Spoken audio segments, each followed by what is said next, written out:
Olá, meus irmãos, bem-vindos ao canal Ministério Palavra do Senhor. Vamos dar continuidade ao estudo da Bíblia aqui no nosso canal, né? Hoje nós vamos começar e terminar a carta de Paulo, pastoral, né, a Tito, né? São apenas 3 capítulos, né? Paulo, como já dissemos aqui, ele escreveu a carta a Tito, que era um dos convertidos dele, tá? Quando Paulo partiu para Antioquia para debater o Evangelho, né? Como está escrito lá em 2 Timóteo 2,8, com o líder de Jerusalém, levou com ele quem? Tito, né, meus irmãos? E a aceitação de Tito como um cristão sem ser circuncidado vindicou a tomada de posição de Paulo, né? E aí depois, a gente vai ver que é interessante que depois de Paulo ser solto do primeiro encarceramento em Roma, né? Ele e Tito, eles trabalharam por um breve período em Creta, né? Em seguida comissionou, mandou Tito ir para permanecer ali como representante para completar alguns trabalhos necessários de implantações da igreja do Evangelho, né? E aí, Paulo depois pediu a Tito que se encontrasse em Nicópolis, né? No litoral oeste da Grécia. Depois de chegar de Creta, um substituto, né? Depois Tito, nessas viagens todas, ele foi em missão para Dalmácia, a região antiga da Iugoslávia, atual Eslovênia, depois foi para Croácia, para Bósnia, como você pode ver o Evangelho se espalhando, né? E, segundo consta, Paulo introduziu o cristianismo em Creta, né? Naquela viagem lá em Creta, né? Quando ele e Tito visitaram a ilha. E depois disso, deixou Tito ali para organizar os convertidos, né? Formar a igreja, né? Organizar. Deu orientação a Tito para enfrentar a oposição, enfrentar falsos profetas, né? Para se manter na sua doutrina, falar a respeito da fé, da conduta, da advertência dos falsos mestres, né? É provável que Paulo tenha escrito essa carta da Macedônia, pois não chegaram ainda em Nicópolis, né? E Paulo começa assim, escrevendo: Paulo, servo de Deus e apóstolo de Jesus Cristo, para levar os eleitos de Deus à fé e ao conhecimento da verdade que conduz à piedade, fé e conhecimento que se fundamentam na esperança da vida eterna, o qual Deus, que não mente, prometeu antes dos tempos eternos. No devido tempo, ele trouxe à luz a sua palavra, por meio da pregação a mim confiada, por ordem de Deus, nosso Salvador. Meu irmão, Paulo está falando aqui, trouxe à luz o mistério e a palavra, porque Jesus, como está escrito no Evangelho de João, é o verbo encarnado, é o Logos, a palavra encarnada, né? Logos de Deus. E é interessante a gente observar aqui, quando ele fala, lá em cima, que para levar os eleitos de Deus à fé e ao conhecimento da verdade, conduzir a piedade, Paulo não está falando aqui, até porque nem se pensava isso, de calvinismo, da predestinação, do arminianismo, né? Paulo está falando aqui dos eleitos de Deus conforme a aceitação de cada um a graça de Jesus Cristo, a salvífica graça de Jesus Cristo, o Evangelho de Jesus, né?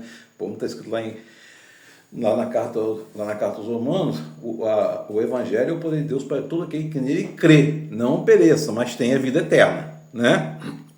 Aliás, fazendo uma observação aqui, existe muito hoje em voga, outra vez aqui a discussão, você é calvinista ou é arminianista? Você é calvino ou armínio? Eu não acredito em nada disso. Não importa. O que importa é o Evangelho. E não tem Calvino nem Armínio. Falar calvinismo e arminianismo aqui é uma interpretação desses dois homens, dessas duas personagens, e de quem quer acreditar ou não. É livre. Eu não acredito em nada disso. Não tem relevância nenhuma na salvação. Tá? Assim como não tem relevância nenhuma na vida do outro a gente achar que o outro está salvo ou não. Nós não julgamos, não podemos julgar. Só quem julga é Jesus. Quem cabe isso é Jesus Cristo. Então, o próprio calvinismo seria uma crueldade. Está predestinado, então vou fazer o que aqui? Né? Isso é um julgamento. Aí o calvinismo é um julgamento. Tá? E aí Paulo vai falar assim: Tito, meu verdadeiro filho em nossa fé comum. Fé em Cristo, né? A razão de tê-lo deixado em Creta foi para que você pudesse, pôr em ordem o que faltava ainda e constituísse presbíteros em toda a cidade, como eu instruí. E aí Paulo vai falar, narrar como devem ser os presbíteros, né? É preciso que o presbítero seja irrepreensível, marido de uma só mulher, tenha filhos crentes, não sejam acusados de libertinagem ou insubmissão. Você tem que ter em ordem a sua casa, né? Então, como é que você vai ser presbítero de alguma igreja se você não tem ordem a sua casa? Por ser encarregado da obra de Deus, é necessário que o bispo seja irrepreensível, não orgulhoso, não briguento, não apegado ao vinho, não violento, nem ávido por lucro desonesto. Ao contrário, é preciso que ele seja hospitaleiro, amigo do bem, sensato, justo, consagrado, tenha domínio próprio e apegue-se firmemente à mensagem fiel da maneira como foi ensinada, para que seja capaz de encorajar outros pela sã doutrina, de refutar os que se opõem a ela. Primeira coisa. Paulo sempre frisou com Timóteo e agora frisou com Tito. Sã doutrina é o evangelho de Jesus Cristo para todo aquele que crê, né, seja salvo. Acreditar na suficiência de Jesus, na graça salvadora e fé em Cristo Jesus. Paulo está dizendo aqui se manter na sã doutrina. Nada fora disso, né?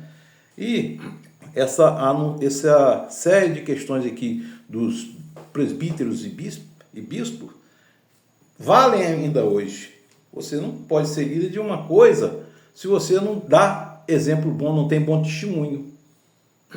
Nosso ministério começa em casa, né? A família própria deve ser testemunho da sua boa conduta.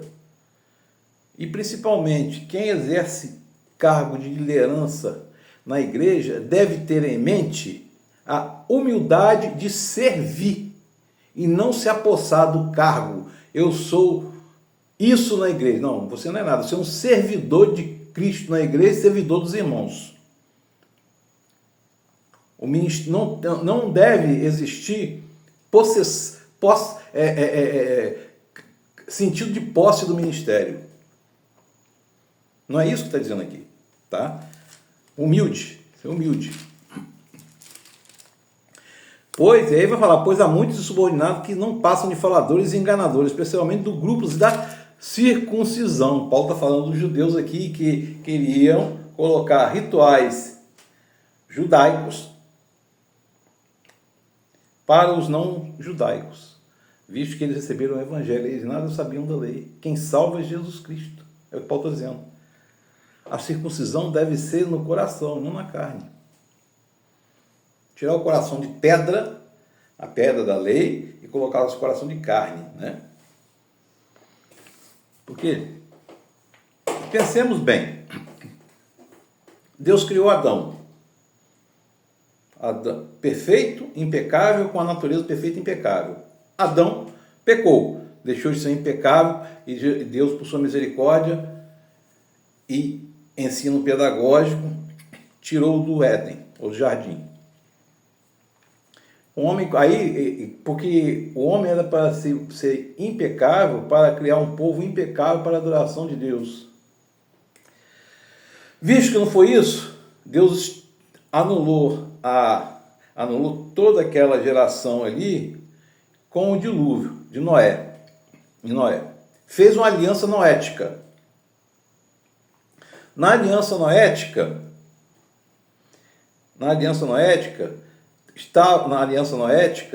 Deus disse que não destruiria mais o mundo com águas e firmou uma aliança. Da linhagem de Sem, filho de Noé, vem Abraão. Deus então convoca Abraão, faz o quê? manda Abraão sair da terra da Mesopotâmia e ir para a terra que ele mostraria. Abraão creu, fé, né? Fez a aliança abrâmica, que a partir deles ele seria pai de muitos povos, muitas nações. Como começou lá com Isaac, com Ismael primeiro, que os ismaelitas deram depois, surgiram os árabes, os midianitas, né? E a partir de Abraão, foi criado o povo hebreu. Aí o povo foi criado lá, povo, né, chega até Jacó, ou Israel, com os 12 filhos, 12 tribos, vão desobedecer a Deus, vão para o cativeiro no Egito 430 anos. Prestemos atenção nisso, que é o que Paulo está falando para Tito aqui, 430 anos. Nesses 430 anos, Deus suscita da tribo de Levi, o levita Moisés, que foi criado no Egito, nos palácios do Egito.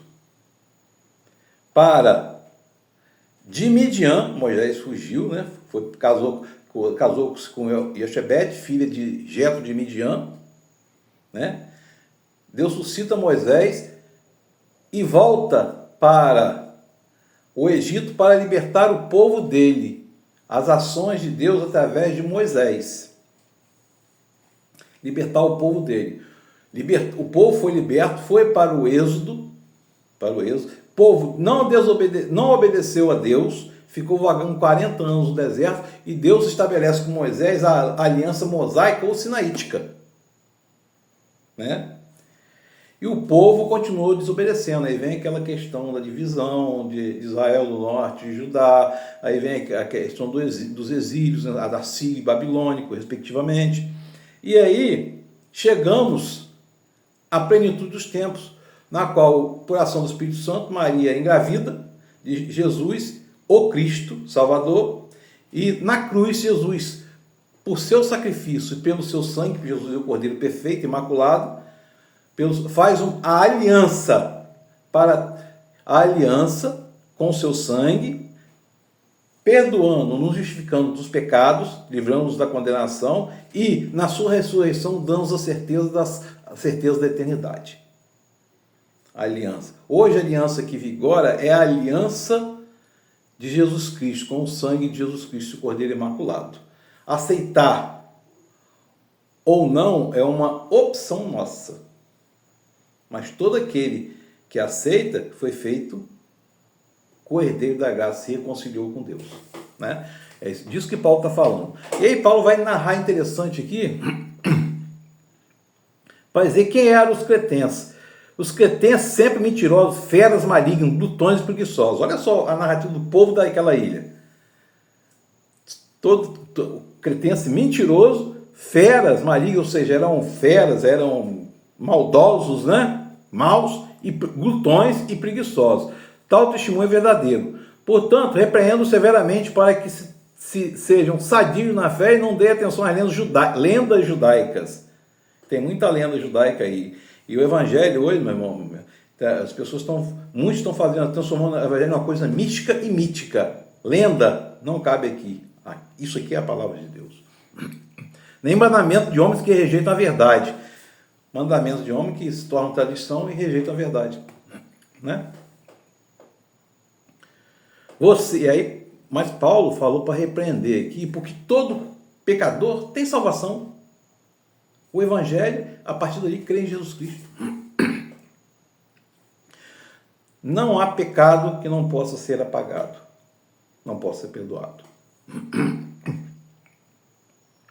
Você, porém, fale o que está de acordo com a ação da doutrina. Ensine os homens mais velhos a serem moderados, dignos de respeito, sensatos, sadios na fé, no amor, na perseverança. Semelhantemente, ensine as mulheres mais velhas a serem reverentes à sua maneira de viver, a não serem caluniadores nem escravizados a muito vinho, mas serem capazes de ensinar o que é bom. Assim poderão orientar as mulheres mais jovens a amar seus maridos e seus filhos. Ou seja, a partir do exemplo delas, elas vão orientar as mulheres mais jovens, né?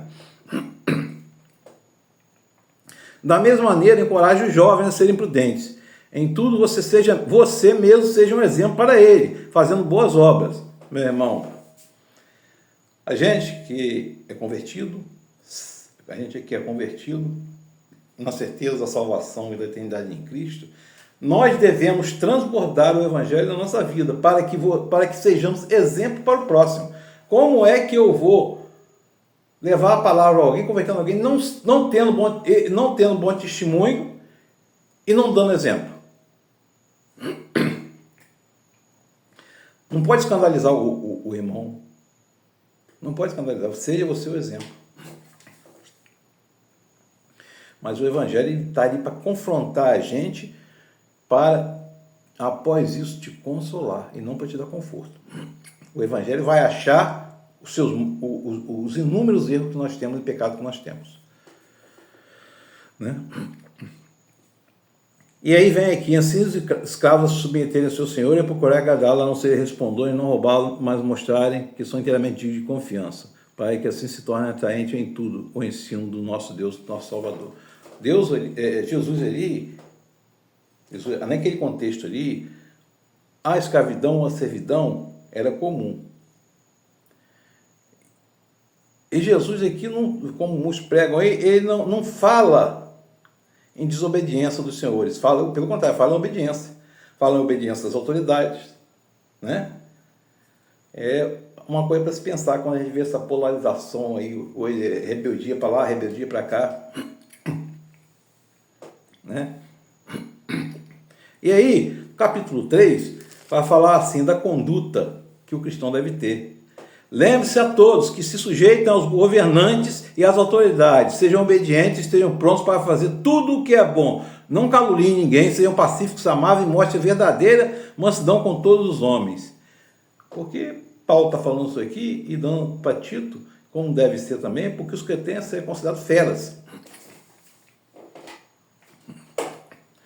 Mas quando da parte de Deus, nosso Salvador, se manifestará a bondade e o amor pelos homens, não por causa dos atos de justiça por nós praticar, mas devido à sua misericórdia, ele nos salvou pelo lavar regenerador e renovador do Espírito Santo, que derramou sobre nós generosamente por meio de Jesus Cristo, nosso Salvador. Meu irmão, minha irmã. Gênesis capítulo 1 está dizendo lá: Bereshit bara Elohim. Deus, no princípio, né? Estou falando do princípio, Deus criou a partir do nada. A terra era sem forma. Terra sem forma. Deus criou o universo, a terra, criou tudo. Em 3 dias, ele deu forma. Botou ar, água, luminares, de dia e de noite, né? Porque não fala de sol e lua, porque sol e luas eram entidades adoradas no Egito, né? E Moisés foi quem escreveu, né? E aí, em 3 dias ele deu forma, e em 3 dias ele preencheu, ou seja, foi colocou plantas, né? Plantas, frutas, e as plantas foram colocadas primeiro, por quê? Para fazer fotossíntese e liberação de oxigênio, porque os seres que viriam respirariam oxigênio, né? E Deus colocou o homem lá. Só que como o homem pecou, o homem perdeu, como Deus criou o homem à sua imagem, conforme a sua semelhança, o homem ficou sem forma no sentido de perder a condição de estar na eternidade. Né?